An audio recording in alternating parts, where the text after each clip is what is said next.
Welcome, everybody, to the Beer Guys Radio Show. Thanks, as always, for hanging out with us for some craft beer and conversations. We do it every week, nearly every week, though, and always happy to have you here. I am Tim Dennis. Brian Hewitt, how's it going? It's going pretty well. It's been a long day, and I got out a little early from the day job, but the work thing. It still felt like a really long day, despite sometimes you have to. Yeah, it's honestly been one of those weeks, but I'm glad to be here, enjoying some beer and talking about beer with you guys. Good stuff, man. Nate, how's it going? Doing well. Did some yard work today. Sweated almost immediately stepping outside the door. And I don't know if you guys are aware, it is summer and hot outside. I've heard rumors. So have I. Yeah, and Georgia's a very humid. I try and stay in the air conditioning and ignore the reality of the temperature. Yeah. Tim, how are you doing? I'm fine. Yeah, it's just cranking along here, staying in the AC, trying to stay cool, not doing it. My office / studio is in a corner that gets a lot of sun, and then I've got a bunch of electronics equipment in here. So even with air conditioning, it occasionally does not like to behave. I get a little toasty in here, but I'm pulling through, guys. I'm making it through. So it's all we can do, really.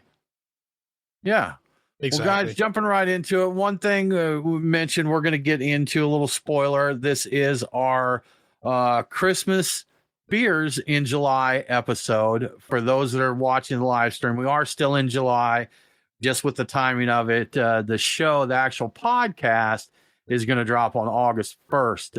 But we did drink these on July 25th, Christmas in July, and kind of recap on what we thought. But we went through the breweries, a box of the 12 beers of Christmas. So Brian will, lead us into that here in a minute. But we also had a beer, remembering Alan Sprints from Hair of the Dog. Brian, you got a little thoughts here on it. But we had Doggy Claws from 2009, and that is an American barley wine. For this one, I did allow an American barley wine. It was okay.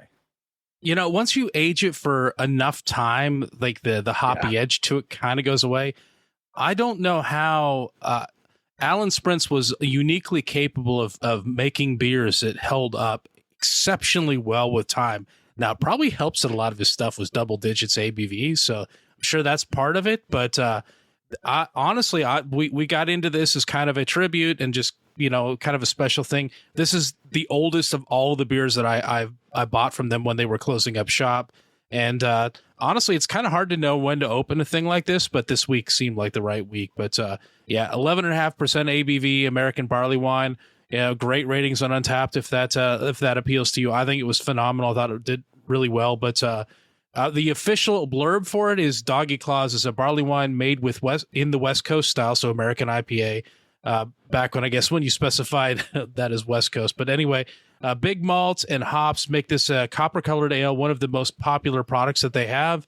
Produced in September and October and released in November, this beer will continue to improve for years to come. That was the official saying, and I can attest to it. It did improve a great deal for years to come. Now, I didn't have one of these 10 years ago. Maybe it was better then, but it was still fantastic today. Or 16 years ago when it was fresh, right? Oh, that's true. My guess is it is better. It's maybe not. Maybe it's better now. I'm sure it was better 10 years later. I guess it depends on what you're looking for in the beer. I'm sure there was definitely more bitterness. Being an American, West Coast style American barley wine. I'm sure there was more bitterness in there. Some people do dig that. For me, I was not aware that it was an American style barley wine when we were drinking it. That's where the bitterness level is now. So for me, I was totally fine with it. These old beers like these big boozy old beers like the barley wines and such, they get, again, I've mentioned it several times. I just thought her description was a really good one, but Nancy Palmer, who was the former, executive director of the Georgia Craft Brewers Guild, was on our show many, many years ago. And we had a dogwood beer from probably the same time frame, honestly, And she made the comment, she's like, it tastes like an old library in the best possible way. I was like, okay, yeah, I kind of get what you're saying there. So it kind of fit that description for this one as well. Yeah, I can't think of a better place to experience the just age, because that's a place Yeah. where things sit idle for a long period of time. You've got paper, documents, leather, things like that, wood that is slowly oxidizing with time. And yeah, a lot of that does come through. There is a certain quality of that in a lot of these well-aged beers. I don't know if I specifically got, I think I thought this was kind of a hanging out thoughtfully in your den kind of drinking beer. So like, I guess I got a little bit of that den, little library, vintage type of thing. Really, is your palate so refined you're like, this isn't a library as much as it is a den, or possibly a sitting room, or a breakfast nook on a Saturday morning? I'm not going to claim to be that refined. That's the thing that came to mind as I was drinking it, as I recall. I did not think library initially. I'm like, oh, this is like, meditative, hanging out in the den. But yeah, I don't know. Yeah, okay. That's it. I like get that leather, old books, den kind of place. Exactly. Yeah, it is. I mean, yeah, it's a den versus library. I don't know. Maybe the same thing. Okay. All right, Brian. Whatever you get out of this beer is what this beer is meant to give you. So exactly, and because it's a special beer, I definitely probably read extra into it. You always do that with stuff. It's like, this is a special beer. Like, you appreciate every nuance and maybe magnify it a bit. I still think it's a great beer, regardless. It's all about the experience, man. I mean, you can drink the same beer in 4 different places and have 4 different experiences with it. So it's kind of cool that way. Absolutely. Well, guys, moving along, beers of the week. So we do have some we're sipping while we talk about we're drinking beers while we talk about the beers that we've drank in the past. So that's going to be correct. That'll be a good time. Brian, right now for the show, what are your beers of the week? Yeah, so I pre-gamed, was getting stuff ready with a Third Eye Good Living Czech Bohemian Pilsner, which is quite nice. And now it seemed only appropriate that I be drinking a Christmas in July type of beer. So Brasserie de Chouf's Nice Chouf is what I'm drinking. And I happened to see a small drop of these recently. I think that distributors realized that some people were into it in July. But that's a winter ale. It's said to be smooth and strong with spicy notes of thyme and curacao. It comes in at 10%. So I'm going to get nice and loose and warm while we're doing the show. And following that up with probably the after party with the Patreon folks, I'm going to get into another Third Eye beer, Double Astral, which is a Imperial Chocolate Oatmeal Stout, which is also boozy. And this one is a 2023 GABF Gold Medal winner. So I'm going to be drinking one of their Gold Medal winning beers. I'm looking forward to that. Good stuff, man. Good stuff. Yeah. Once again, shout out to our buddy Jake for sending us a nice selection, nice sampler of the Third Eye beers. And Nate, I believe you are going Third Eye for your beer tonight as well, correct?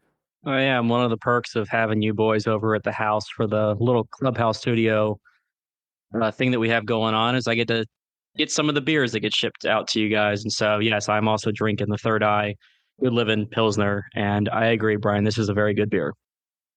Good stuff, guys. Good stuff. Well, Christmas in July, Christmas beers in July.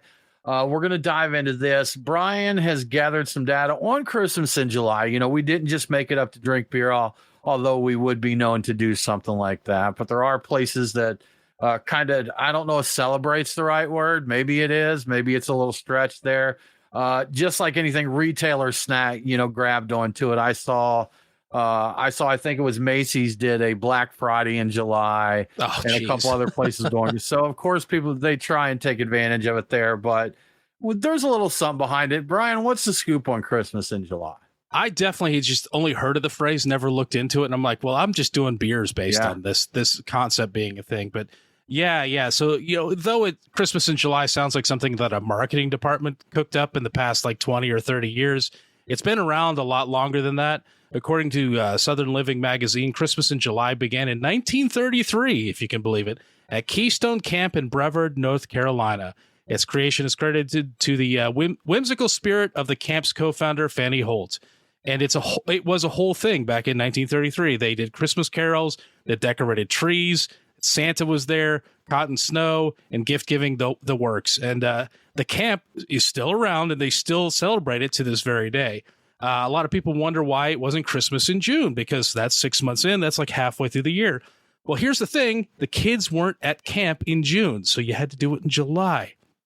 And it just kind of rolls off the tongue better than Christmas in June. I don't know. July is better for some reason. July sounds better. Yeah, for sure. But then also there was a movie from 1940 that put the phrase into the country's consciousness. The movie was, of course, called Christmas in July, and it was about a man being fooled into believing he won $25,000 in a contest, which was the big money in 1940. I've never seen the movie. I don't know how it all turns out, but I know the character was, and the story goes around giving gifts to family and friends, and hilarity ensues, I think. Drama, probably. I don't know. But not long after that, the concept was adopted as a way to, get attention for noble causes. Christmas in July was a common theme of donation drives shortly after that, gathering mail and gifts for soldiers overseas, especially during World War II. It was a catchy theme, so it wasn't long before retailers, picked up on it.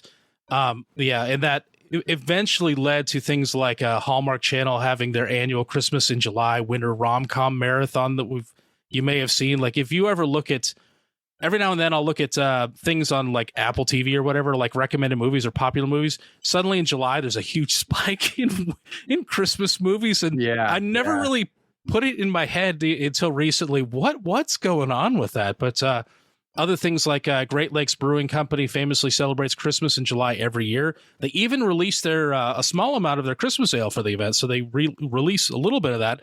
I guess they brew it specifically for that, and that event also includes a toy drive and donations for local charities. So it's kind of tied into that whole noble causes thing. And a lot of people, people have tried to make Christmas in June and Christmas in August and Christmas in September. People have tried to make that a thing, but everybody knows those are just lame attempts to copy Christmas in July, and we laugh scornfully at those losers, as we should. But according to Wikipedia, Christmas in July does have an official day, even though it's often associated with multiple day or even month-long events like charity drives. That official day is July 25th, which should come as no surprise. And like Tim said, that happened to be the day. Just worked out that was a day when we actually drank the beers that we're going to be talking about today. So, yeah. Good stuff, man. Good stuff. And, Brian, fun that Brevard, North Carolina, where Christmas in July started, I believe Oscar Blues Brewery is in Brevard. It is. And I think Sierra Nevada is in that area, but it's Asheville area. So, Christmas in July started very near where there's lots of good craft beer now. So the universe is seeking balance in drinking a bunch of Christmas beers in July. I think so. I wonder if those breweries know that, because you would think that they would maybe, lean into that, because I got to be honest, I don't think many people think to look into Christmas in July. I mean, I think it's just one of those things that's kind of been around, and I just assumed it wasn't really a thing, that it was just, it was just some cheesy thing people started doing and it carried. I didn't realize it had origins, to be quite honest with you. It has a whole origin story. It's like a superhero. It's crazy. Yeah. So, all right, y'all. Well, the big part of this episode is going to be us kind of talking about these Bruery 12 beers of Christmas. And we did, for those not familiar, they do follow the 12 Days of Christmas song with the beer themes that they do there. Something that messed us up a little bit. We didn't realize it, but they've changed some of the styles over the years from what they were originally. So when we put our information together, we didn't think that maybe, the fifth day of Christmas beers would be different. I don't think that fifth one has changed. I think it's remained the same, but some others have changed throughout the course of it. And this is the thing that the brewery did. They were originally released one at a time. I think the first one came out in 2008, and then they did a new one each year. And the set that Brian had, a really cool set from 2024, so 2 years old. And it came with all 12 of them, and I think they were 375s. Is that 375 milliliter bottles? Yeah, they were basically glorified 12-ounce bottles. Yeah, really nice ones. It was the three of us, and then Party Nate, as we call him, Nate's roommate, joined us there. He couldn't join us for the show, but he did enjoy the beers with us and provided us with delicious Chex Mix, as he's been known to do. Oh, yes. So that was a good time. But that's kind of the background of what we're doing here. Brian, you've got some information on each of the beers. So we can kind of share that. We can kind of go down through each of these and share our thoughts.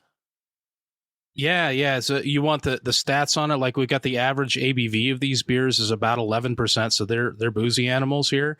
The ABV ranges from 9.1% to 12%. So they're all pretty high. Most of them are double digits.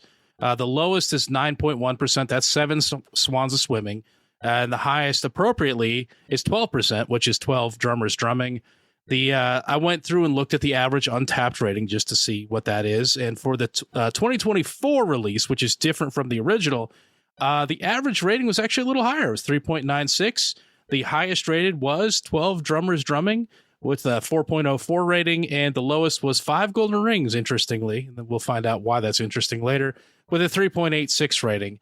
There were 2 beers that were barrel blends, though I think actually I found that due to changes, I don't think any of these are still barrel blends. I think that they swapped out oak chips. So anyway, in a couple of the feature lactose, there were 6 distinct styles that I noted going through all these. A bunch of dark ales with adjuncts, or about 5 of those. There's 3 just straight up Belgian quads.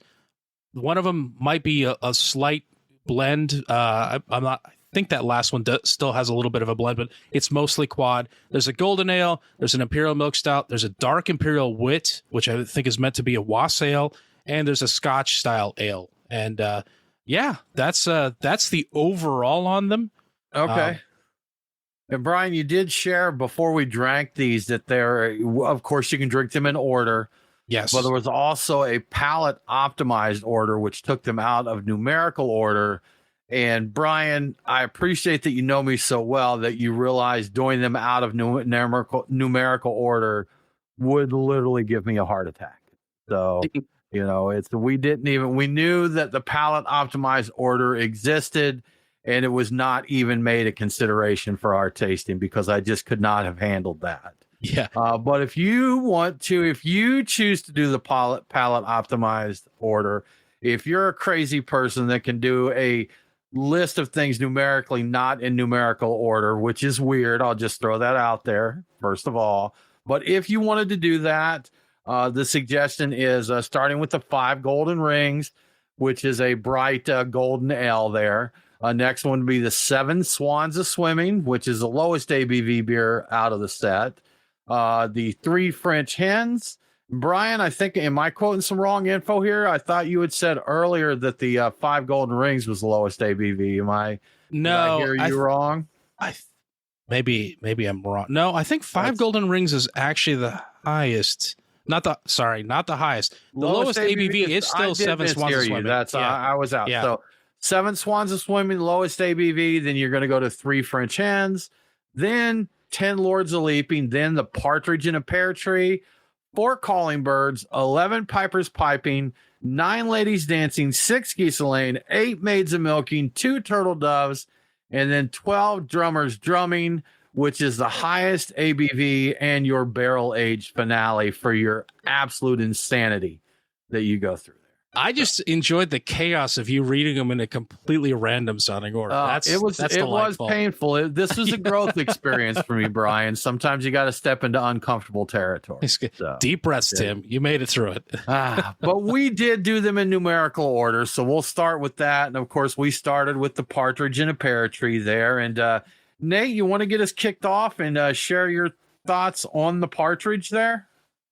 Yeah, starting right off, I knew this was going to be a Belgian heavy tasting, and they're not quite my preferred style of beers. And so, keeping that in mind, the first beer being a Belgian-style quad ale, I was looking more at trying to judge it based on its style-wise, and so I said it's got a reddish brown color, dark fruit on the nose. It finished with a little bit of an alcohol burn, like an ethanol burn, that was unpleasant. And then I think as we talked around the room, we realized there was a tartness that was present that was not generally pleasant. Yeah, gotcha. I noted it did have a really nice, jammy aroma to it. Jammy nose is the way I put it there. So that was pleasant. I did get the citrus tartness. And actually, on quite a few of the beers, I got a little bit of a tartness that I really don't think was appropriate. for those. And I thought it may have been my palate and that, and I did some palate cleansing and tried them again. And I will say it wasn't as intense there, but I did get some tartness as we went through there. For it was pretty boozy for what it was, 11%, pretty boozy on the palate. I did get a nice note from the Belgian candy sugar. That taste, if you know the kind of the Belgian candy sugar, how it tastes fermented out, that was pretty good. And I also noted, Nate, it finished a bit hot there, but there was a good malty backbone to it. When we started this out, I was trying to give everything numerical ratings, but a lot of these hung pretty close for me, so it was hard to differentiate the two. So I did eventually abandon numerical ratings, but for this one, I gave it a 3.25 out of 5 as our first beer of the day. I also gave it the same rating. Okay. Brian, how about you? I think I may have liked this a lot more than you guys did. I did note the tart to it, and I did think that there was some fruity notes that really popped for me out of this. Tart, but almost, I wrote down tart, but almost like borderline syrupy. And I think it was Party Nate that mentioned cranberries, and I'm like, oh, that's exactly it. And so it's like it became in my mind a bit of a cranberry quad. I'm like, I like this one a lot, and this one did well for me. I think I wound up liking number one a lot more than other people did. I may have just been on board with the quad thing, but I also did not mind that there was that touch of tart to it. It didn't strike me as the tart where this is going off. It just struck me as this is interesting tart. I think there are cases in this lineup where some other beers had this tart where it was inappropriate and it actually hurt the beer. In this case, I think it actually helped it for me. Think it was fine here, huh? Okay. Yeah. All right. Yeah, good enough. Well, next up, we went to our two turtle doves, and this was, we originally did have the wrong description on this one because it sounds like this may have been one they changed up. And if you look in Untapped, the one we had is the one that's noted as two turtle doves 2021. So, and Brian, I got to be honest, I would have liked to have tried the other one they had because that's not the one we did not drink. Said it was inspired by the chocolate turtle candies with cacao nibs, toasted pecans, candy sugar, and a lot of caramel malts. That would have been a good one to have. But what we had still, this one actually ended up being one of my favorites of the day. I enjoyed this quite a lot.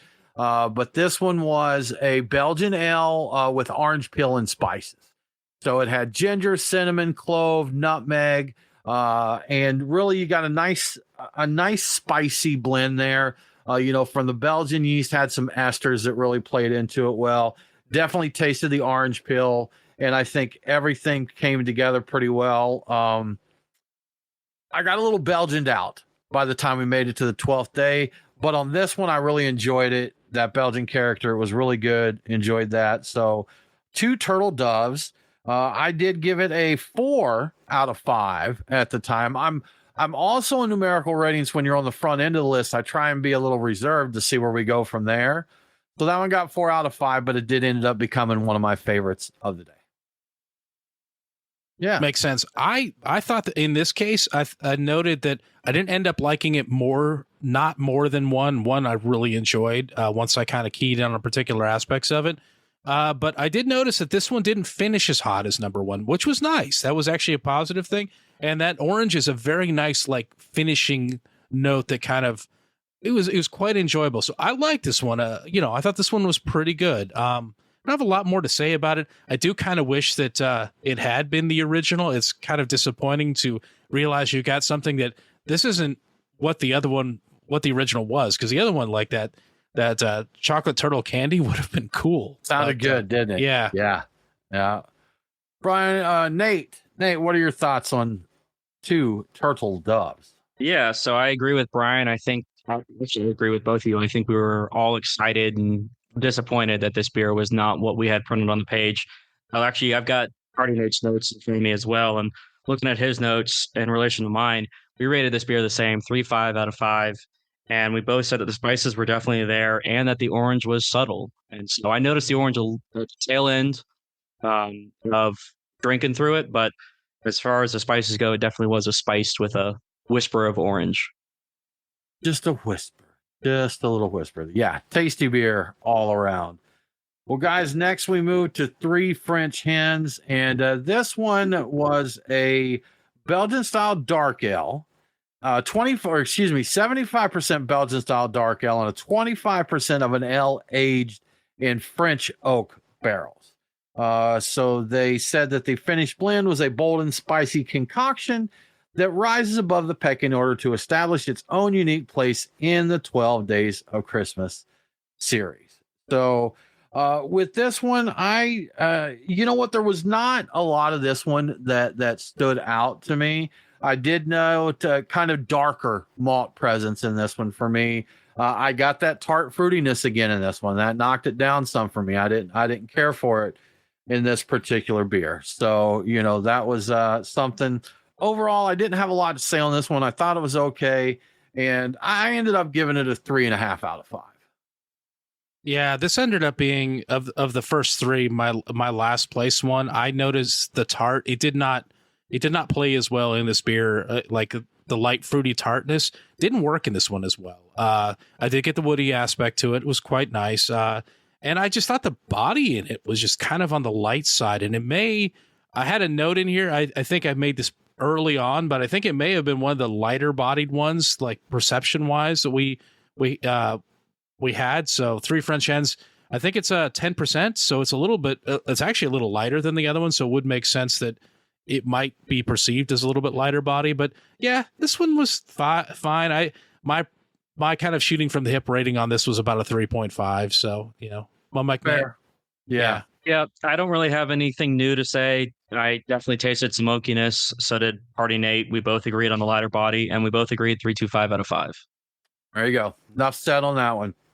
Guys, 4 calling birds. Spoiler, I think this was my favorite of the day. So as we went through them, this was 4 calling birds. The base style here was a Belgian style dark strong ale with spices. You know, they note that if the birds were calling their favorite treat, we think it'd be gingerbread.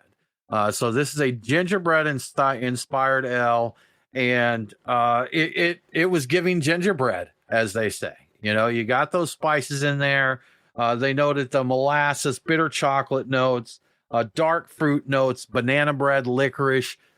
All of it was there, guys. It was like a nice gingerbread made with dark molasses and, you know, just the right amount of spices. This is a Christmas beer to me. This is what I want from a Christmas beer. And I would have definitely consumed more of this one. Quite nice. And if you're looking for this one, this is the 2023 version. I don't know if they changed this up any, but the one we had was the 4 Calling Birds 2023. That's 2024, I believe, for this one we had. Is it? I did not see a listing for 24. I just saw 2020. Yeah, there's some random listing. I think they released these a couple of different times. I think the entire box came out in 2024.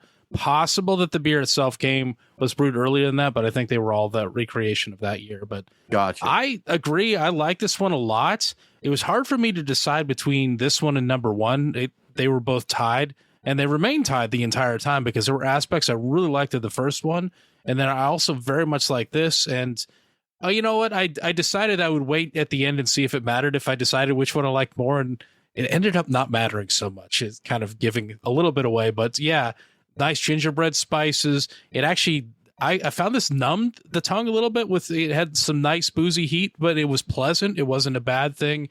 I got a little brown sugar out of it, and yeah, it was just an enjoyable like sipping beer, like lounging, enjoying the festive season and sipping a beer. So yeah, this was my rating that doesn't probably correlate to anything was about a 4 for this. So it was up there. I think one may have also been in the neighborhood of a 4. So yeah, that's what I thought. Pointless numerical scale. Huh? Exactly. Yes. The points don't matter in this, just much like whose line is it anyway? Yeah. Yeah. Nate? Yeah, this was the first one I liked of the lineup. I said it was malty, and then what I appreciated is that all of the things that they said that they included or to look out for in the beer, I could detect. So this was something that I really enjoyed. I rated it a 3.75 out of 5. Part of Nate's notes are molasses, cacao, boozy, nice. 3.75 out of 5. Easy enough. Sometimes that's all it takes. That's all you need to know. Yeah, that was a good one. So moving on to the 5 golden rings. Yes, traditional. So this is a Belgian-style golden ale brewed with pineapple juice and spices. And guys, getting into this one, this was another one that I did enjoy. And it immediately think, I haven't had this in years, but my mom used to make pineapple upside down cake quite often. And I think way back in the late 1900s, when I was a wee lad, that pineapple upside down cake was probably more popular.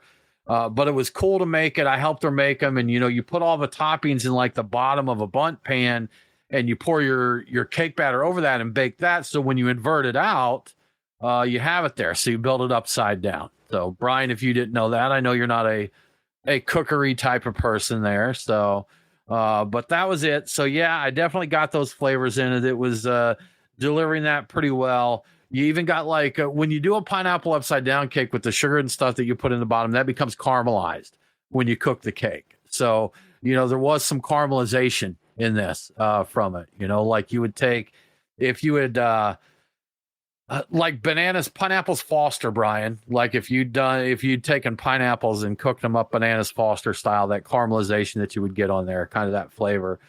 So that's what I got in this beer. Again, my numbers don't mean anything. I put 4.5 on this one, and I think that's pretty justified for what I did. I ended up liking that one a lot. I also did 4.5 in my number in my pointing system that doesn't really matter. My first note was this is spicy pineapple syrup. I like that. And I kind of when I was drinking this, I'm like, this has got that juicy fruitiness that I think would appeal to IPA lovers, the modern iteration of IPA lovers. Like if you put this in a 4-pack of 16-ounce cans and gave it a cool label, cool design, a funny name, people would probably buy this like they buy hazy 4-packs of IPAs. It's like, call it a quad IPA or something like that. It is a little boozier than what typically goes into those, but 11.7%.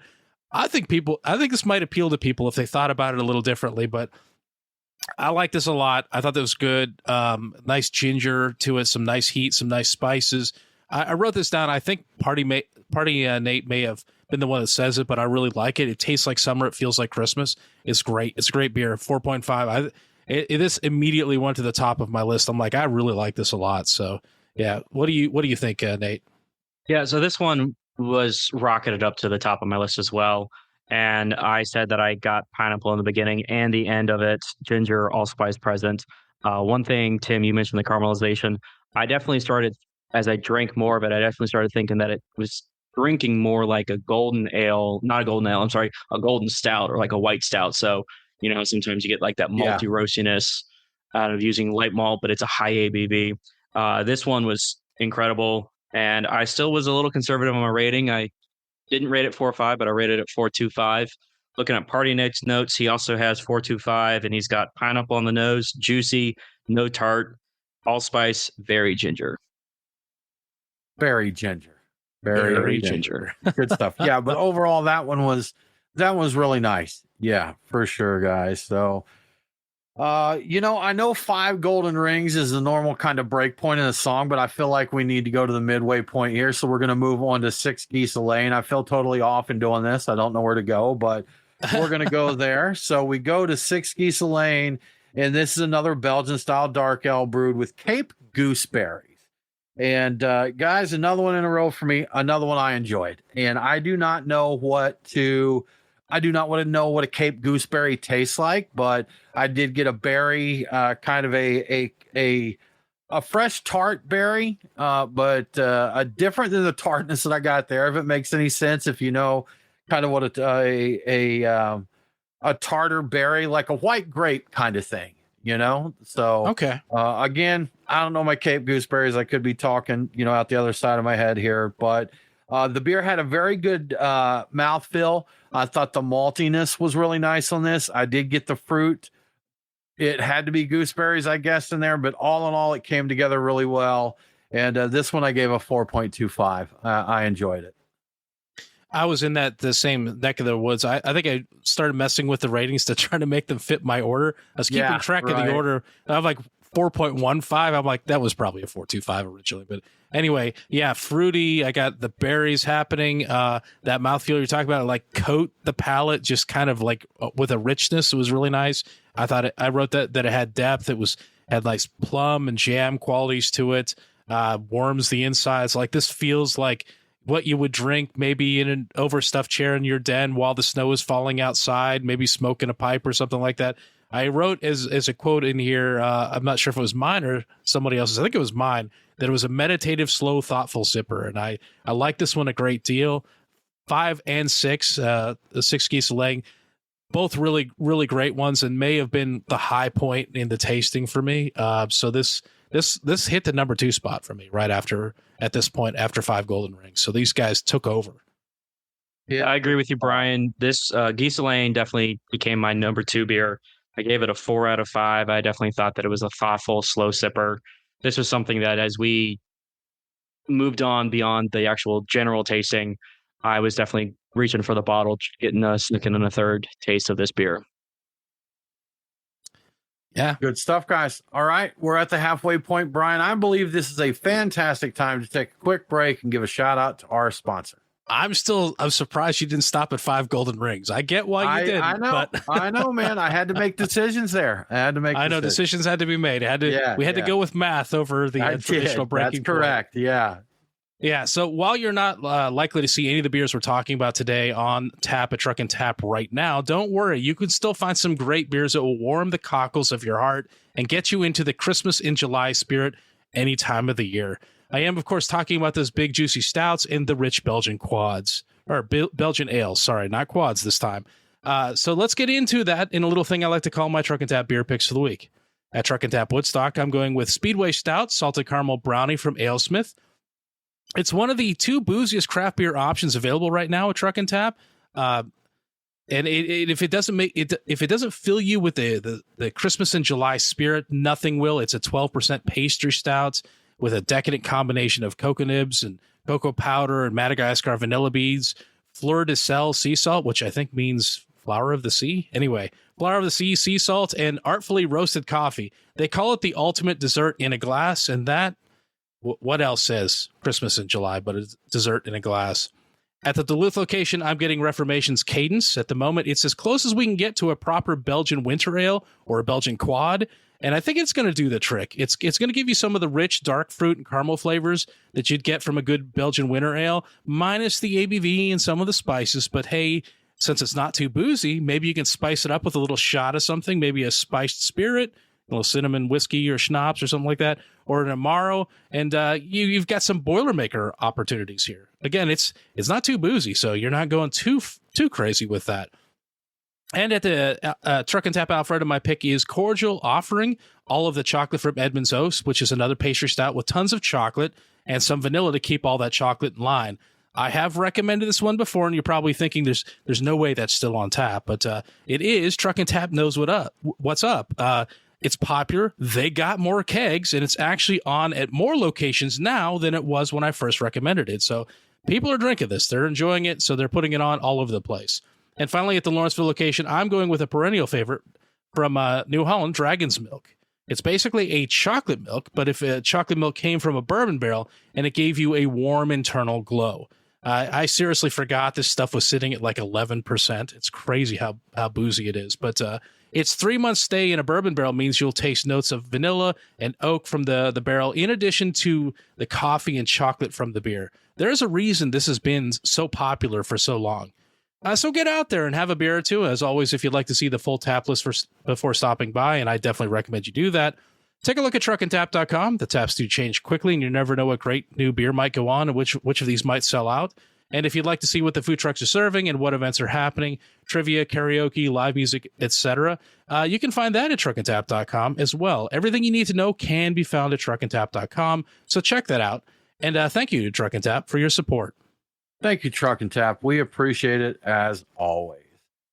Well, Brian, moving right along with number 7 here, we have Seven Swans of Swimming, and this is a Belgian-style quad ale, and it is their take. They said their take on a Belgian quad.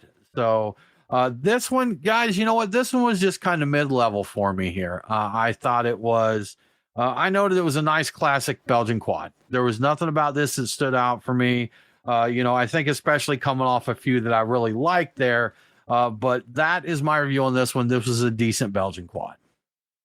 I said very similar things to you, to what you said in my notes. I've got just solid, robust, boozy quad. It's got a good amount of heat to it. I got apple qualities to it. I got some spices. I got a little richness. And when I looked based upon the description for apricots, I did see them in there. So I didn't hate it. I wasn't in love with it. I thought this was good. Middle of the pack. It actually wound up, because I like some of the other ones, 5, 6, 1, and 4 so much better. It wound up after those, but I thought this was fine. It just was outclassed by a bunch of other beers so far in the running. Yeah, agreed. Yeah. After back-to-back beers that I enjoyed, we went back to a beer that I thought was fine. I said that this was surprisingly boozy. For the ABV, it was a 9.1% ABV, and it was surprisingly boozy. It didn't drink as balanced, but I did appreciate the dried fruit notes that I was getting out of it. Fine That's beer. right. This one was hotter than it should have been for its ABV. It's 9.1%, and it was hotter than some of the 11%ers. Mm-hmm. I forgot about that, but you're right. This was. There you go. Hot beer. Cold beer, but hot. You know what we mean. Brian, number 8 was 8 Maids of Milking, an Imperial Milk Stout. And guys, this was one of the big disappointments for me. I was really excited for this one. I commented earlier, man, we've had a lot of Belgian beers here, because I was hoping, for some nice barley wines, English style barley wines, of course, and some stouts, barrel-aged stouts and that. So when I saw an Imperial Milk Stout, I was excited. I don't know, Brian, if ours was from 2024. You bought the kit, the set in 2024. Perhaps this one just didn't have, a good shelf life. Perhaps it just did not age well, but it was tart. It had that tartness, and that is definitely not something I want in an Imperial Milk Stout. Their description talked about robust layers of milk chocolate and subtle spice accents their Belgian house yeast. And I think I did remember, I didn't know it was a Belgian until after we drank it, and I was disappointed. And I'm disappointed again, Brian, because I'd forgot that until I was reading my notes just now. So I have been re-disappointed in this beer. But yeah, guys, I don't want to keep rambling, but this one just didn't hit for me. Disappointed once again, reliving once again. It keeps paying in dividends. Oh wait, that's not dividends. Yeah, I noted initially, my initial thoughts were like, okay, very chocolatey. There was kind of a dusty quality to the chocolate. I did not care for the way the chocolate expressed itself in this beer. And I also started to notice like a touch of bubblegum and figs and like a milky stickiness to it, and a little sourness as well.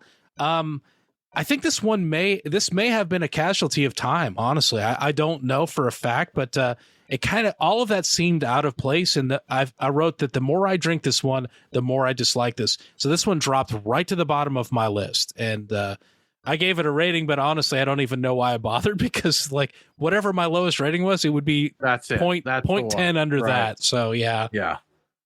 Yeah, the trouble with this being the first non-Belgian beer is that I had higher than average expectations for how good it was going to be, and an Imperial Milk Stout from the brewery to bat. And for it to fall as flat as it did was just really disappointing. Party Nate's notes are sharper than I expected. Dusty chocolate sawdust. Bubblegum shines through as it warms up.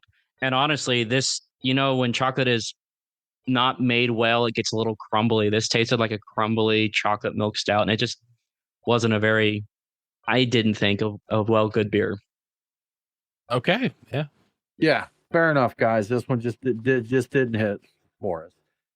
9 Ladies Dancing. Moving along here. This was an L with cacao nibs, vanilla coffee, and lactose. And they said this was inspired by the flavors and ingredients found in a tiramisu, including lady fingers. They said 9 Ladies Dancing mimics the Italian dessert by whipping together flavor combinations and layers of its own. This includes notes of vanilla, chocolate, and coffee. Clearly the leading ladies in this rich ale. This one was middle of the road for me, guys. I thought it was fine. There was I didn't notice anything off on it. I didn't necessarily get all of the layers. I was kind of looking for, in a tiramisu, you've got the mascarpone that's got kind of a unique flavor to it.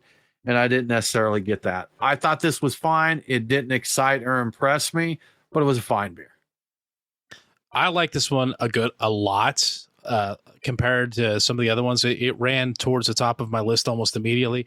It was lighter in color than most of the other ones I noted, short of the 5 golden rings, but good coffee aroma and flavor. I really enjoy that. And I'm a sucker for that. Honestly, if it's got good coffee, good flavor, good coffee aroma to it, it's going to get a 0.25 bump for me in terms of like ratings. It just, I can't escape it. It's the way I am, but I wrote that it tasted like a coffee dessert to me, which makes sense because tiramisu is a coffee dessert. Yep. I did not judge it to the standard of tiramisus, maybe as much as I should have, because I just enjoyed it. But I got like a raisin and maybe even a cherry aspect to it, which maybe doesn't fit too well with the whole concept of what this was. And it may be a little bit of that kind of tartness we've seen across all of these beers a little bit. But I think it was Party Nate that mentioned the macadamia nuts, and I was like, okay, I think I kind of get a little of that in there too.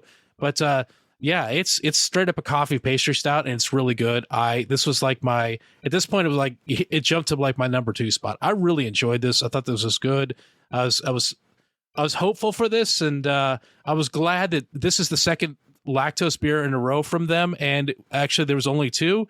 And the other one was terrible, and I think it was the lactose was part to blame. In this case, it was not a problem at all. So I was very happy with this one. Yeah, this beer definitely was one of my favorites.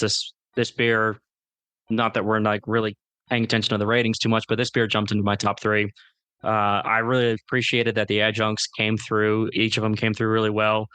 Again, I thought that this one tasted kind of like a white stout. It was a little lighter in color. And you mentioned raisin, Brian. I got notes of golden raisin out of it. So still something like that dried, grapey flavor, but on the lighter side of it instead of like the typical purple raisin that you see. Golden raisins. Good stuff. Guys, moving along to 10, Lords of Leaping. And this one is a dark imperial wit ale brewed with spices. And this one is their version of a wassail or a wassail. If you go wassailing or wassailing, we actually invoked Chat GPT for some questions, and it was correcting our pronunciation. Or like, hey, I forget what we asked. Well, we asked what's the difference in a wassail and something else, because there's 2 things that are fairly close, and they're like, it's like, well, actually, it's pronounced wassail. I'm like, is it though? So it was. Oh, you were using the audio version of it, so very condescending. Yeah, so it very was condescending about it. And by this time, we're 10 beers into this, so we're having a good time talking to Chat GPT. But yeah, so this was their version of a wassail, and so you're looking at like a traditional winter warmer with some nice spices in there. And they said, of course, getting a little bit experimental with it there. And they said with the spices to complement the spice notes imparted from the yeast and to prance upon the rich, dark fruited character of the specialty malts. So I thought this one was pretty good. I did get what I called a kind of a bready wheat, like not like a white bread, but like a wheat bread kind of character out of it there. The spices were light, but noticeable. Overall, this was pretty tasty. This was okay. This was fine. I thought this was a solid middle of the pack one. I think it was outclassed by a number of other beers, but it smelled to me like cooked apples. And I think that the 2024 version actually incorporated dry apples into it, which might be a change over the original. But I also got a touch of smokiness to it. I actually wrote that there's a smoke something in here, maybe like smoked bacon-y or something like that. Like it had a touch of something that reminded me of a rock beer, like that, a little smoke character to it. I don't know if that was intentional, and I don't remember if anybody else mentioned that too, but that came out to me, and that was actually kind of a plus for this. This was a very interesting beer. I just don't think it was quite as interesting or as good as some of the other ones. Yeah, this beer being a dark imperial wit, I don't like wit beers. It's never a style I voluntarily order. So this being in the lineup, I knew it was going to be a tough sell for me. But drinking through it, I thought this was a well-made beer. Thought it was a very well execution of the style. I will never order this ever again. But in terms of the actual beer itself, I really appreciated that the spices came through. Party Nate's notes on this is that it's cidery, and his opinion was that it was very spiced. I rated this a 3.75 out of 5, and he rated it a 3.5. Fair enough, guys. On to 11 Pipers Piping. I got excited for this one, guys. Like we talked about some Belgian ales. This was a Scotch style ale brewed with candy sugar and coriander. And guys, this one ended up coming out just being kind of mid, for the Scotch ale style. I love the style, some really great beers. This one just did not pack a great punch, and did not meet expectations. Again, we were later in this, so for a beer that I was excited for and then didn't love, I didn't take a ton of notes on. I actually my notes on this literally say mid, and that was that, and I think that pretty well sums it up for me. I did actually take a few notes on this. I thought this was mid, meaning just it. So I wrote this is just there in my notes, and I thought it was a little thin, a little too boozy for the perceived beer. Even though it's like 11%, it came across boozier than I think it should have for what the beer presented. It smells like a. This was the key thing for me when I realized this, and I made a point of writing this down. It smells like a better Scotch ale than it actually is. When you drink it, it does not taste as good as it smells. It smells great. It smells great. It just does not deliver on that. What do you think, Nate? This is the 11th beer out of 12 beers that we're tasting, and so as one does, as you get through 11 examples of tasting, you start to take less and less notes. My notes on this beer is it's a Scotch ale. That's it. Party Nate has better notes, though. He said that this was thin, boozy, spacey. Just any Scotch ale I've had, nose is better than taste. So he agreed. Yeah, he agreed. Yeah, he agrees. I remember that. Yeah. Fair enough. Guys, we have done it. We have made it through the entire 12th day of Christmas, the 12th beer of Christmas. The drummers are drumming. 12 beers going through. Before we started the tasting, we were concerned about having just a 375 bottle for 4 people. I think we were originally planning maybe a 5th, but really, if you're drinking 12 beers of that booze caliber, that's plenty really for everybody to sample around.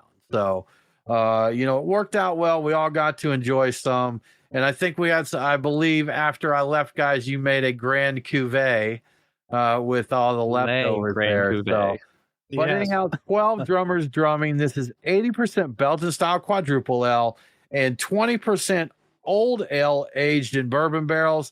Guys, unfortunately, I think for me, this one hit about the same places that Scotch ale did. It was just okay. Again, quad mixed with old ale. We're back on some Belgian-y character here, and I was kind of over it, and it just didn't deliver. Once again, not a lot of notes here, but in my opinion, a disappointing finale to the 12 days of Christmas beers. This was firmly middle of the pack for me. I did say that the quad comes through strongly, but like if it's 80% quad, that makes a lot of sense. I don't know. That old ale must have been really potent because it did actually bring in a lot of some oaky quality to this. So they probably the blend of it was intentional. Like too much of that old ale would have probably killed it with the wood, but it was really boozy. I said there was some nice dark fruit in it. And it seems that honestly, the boozy quality of it seemed to fit this beer better than some of the others where I've complained about it being too hot or too boozy. This worked okay. It's like a really oaky quad with a good booziness to it. And just it's the middle of the pack. It was outclassed by other beers. I thought it was fine though. I'm not mad at it. I'm just not excited about it. And as hard as these are to come by and as special as they are, I'm like, would I get this again if I saw like a 750 like back in the day? I don't think I probably would. It was just okay, but yeah. What do you think? One of those beers that I was excited about because it was a blend. We didn't see many blends, or I don't think any besides this one. And so I was excited for it. It's a bourbon barrel age, so I was excited for that. I don't know how wet those barrels were that they aged it in because I got a lot of bourbon notes drinking this beer. I thought it was very boozy, heavy. I rated this middle of the pack 3.5 out of 5. Party Nate's notes, bourbony, boozy, oak, plum, and dark cherry. And he also rated it a 3.5 out of 5. middle of the pack. There you go. 12 beers done for Christmas in July. It was a good time. It was fun. We've been planning this for a while. Again, Brian bought this box in 2024, so that's right. it's got a couple years of cellaring on it there, but we did finally get down to it. I'll be honest, guys. Overall, it was disappointing, and I think I had a lot of expectations for it. We've tried to get together several times, and either we had another show to do, we had something else going on, and it just didn't fit in. And right now, with the Christmas in July, it seemed like the perfect time to make it happen and not have to wait for actual Christmas again. So yeah, we went with that. But overall, a lot of the beers were just okay. A couple were not very good. And my final list, I couldn't pick 5 that I would say were my top 5, but I had 4 that made just the top 3 a little difficult for me. So out of that list, I did enjoy 2 Turtle Doves, 4 Calling Birds, 5 Golden Rings, and the 6 Geese Lane. I thought those were all tasty beers. Yeah, 6 Geese Lane was my number 3. So my number 1 was 5 Golden Rings, and number 2 was 9, which was 9 Ladies Dancing, which was the tiramisu beer. I love that, but again, I do like my coffee beers. It's well established. Yeah, 6 Geese Lane, and then in the 4th place, I won't go to 5 because it was tied between 1 and 4. So Partridge in a Pear Tree, and what was 4 again? 4 was Calling Birds. So those 2 were tied. I don't know which one would come out on top, but I didn't bother to decide, so I just left it at that. I would get 5 Golden Rings again if I saw it, and I would probably get 1 or 4 again, or that tiramisu. So any of my top 5, I would get again if I saw them again. But that 5 Golden Rings, I would definitely be on the lookout for. But other than that, it was fine. It was fun to get together to do this. It was fun. Yeah, for sure. It was great to finally get it done, having drank through all of them, and then having a perspective on what they're all about. I'm like, okay, it's fine. Yeah, I'm good.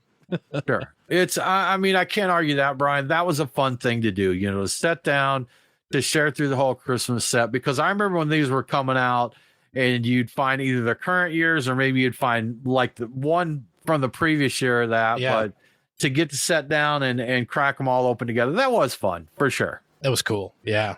Nate, your final thoughts here? Yeah, I mean, I'm going to pair it. It was a lot of fun having you boys. It's always a good time having Beer Guys Radio over at the house and doing a hangout, tasting through some tasty drinks or less than tasty drinks. I'm going to echo as well, top 3 between both of the Nates, honestly. It looks like it's going to be 5, 9, and 6. And so the Golden Rings, the Ladies Dancing, I would happily grab another one of those bottles. And the Geese Lang, you can figure out what a gooseberry is. I'll have one of those. Make some gooseberry pie or something, huh? Heck yeah. Good stuff. Brian, what were your tops again? Yeah, I was 5, 9, 6, and a tie for 1 and 4 in the 4th place. So 5 and 6, we all agreed on there. You and I both had 4 on there. So, there was a little bit of consensus on some of these. So I think 5 was the runaway hit. Like everybody loved 5. The hit. It was good. Everybody it was good. They did that one well for sure. Which is why it's interesting that of the lineup it was the least rated on the least highest rated on Untappd. It was the lowest rated on Untappd. Yeah, fun stuff. Y'all, thanks again for hanging out with us. If you have any other ideas for us to do tasting shows, we have definitely got some recommendations of some things people would like to see. We did the America, the 250 years of American beer. That was, Coach Rogers, friend of the show. That was his idea. And we're always looking for cool stuff to do. Drinking beer with a theme is fun. Drinking beer by itself is fun. Drinking beer with a theme to it's even more fun. So that's always a good thing to do. So let us know. Drop us a line. We'd much appreciate it. So as always, we appreciate you hanging out with us. If you enjoy what we're doing here, you enjoy things like this, tell a friend to listen to the show. Send them the link. Tell them to check it out. See what they think. If you've tried the beers as well, let us know what you think about them. If you really dig what we're doing here, we'd love it if you go to patreon.com/beerguys and support the show. We'll get you some swag. We'll give you thanks, and we'll invite you to our Discord server where the patrons hang out and talk about a little bit of everything. So it's just a good time. And we'll invite you to hang out in the studio for the after party after the show taping each week there. So with all that said, though, we hope that you do have a very good week, and don't forget to drink local. Cheers.